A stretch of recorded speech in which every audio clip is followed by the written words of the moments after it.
इस वीडियो में आज हम बात करेंगे 1 मार्च 2026 से लागू होने वाले बड़े बदलावों की। ये बदलाव सीधे आपकी digital life, bank account, LPG, train ticket और मैसेजिंग ऐप्स को प्रभावित करेंगे। अगर आप व्हाट्सएप, टेलीग्राम, सिग्नल, यूपीआई या बैंकिंग यूजर हैं तो ये जानकारी आपके लिए बहुत जरूरी है। तो चलिए आसान भाषा में समझते हैं कि क्या बदलाव होने वाले हैं और इसका असर आपके जीवन पर कैसे पड़ेगा। नमस्कार, मेरा नाम है चारू अग्रवाल और आप देख रहे हैं IBC 24 डिजिटल। सबसे बड़ा और सबसे चर्चा वाला बदलाव है सिम बाइंडिंग।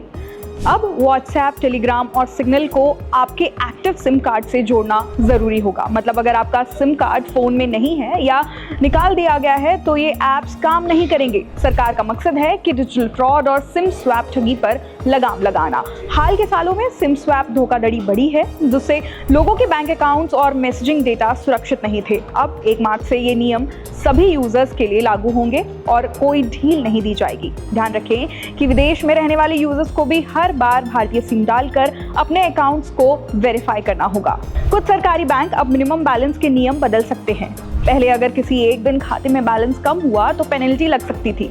अब इसका हिसाब एवरेज मंथली बैलेंस यानी कि AMB से होगा। मतलब अगर महीने में कुछ दिन बैलेंस कम भी है, बाकी दिनों में पर्याप्त रकम होने पर अब आप पेनल्टी से बच सकते हैं। ये बदलाव कस्टमर्स को थोड़ी राहत देगा और बैंकिंग की परेशानी भी कम करेगा। रेलवे टिकट बुकिंग में भी बदलाव आने वाला है। पुराने UTS ऐप को धीरे धीरे बंद किया जा रहा है और उसकी जगह नया ऐप यानी कि रेल वन आएगा।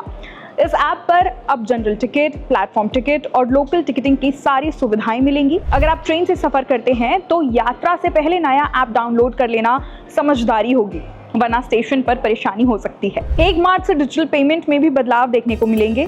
बड़े अमाउंट के लेन देन के लिए सिर्फ UPI पिन काम नहीं करेगा। अब बायोमेट्रिक या एक्सेसिव ऑथेंटिफिकेशन की जरूरत होगी।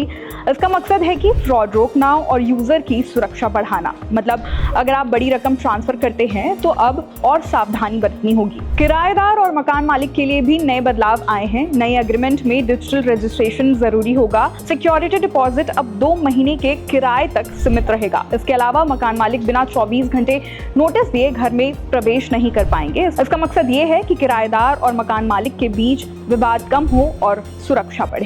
खैर, इस पूरे वीडियो पर आपकी क्या राय है हमें कमेंट करके जरूर बताएं और ऐसी ही बिजनेस और पर्सनल फाइनेंस रिलेटेड वीडियोस को देखने के लिए सब्सक्राइब करें हमारे YouTube चैनल IBC 24 डिजिटल को।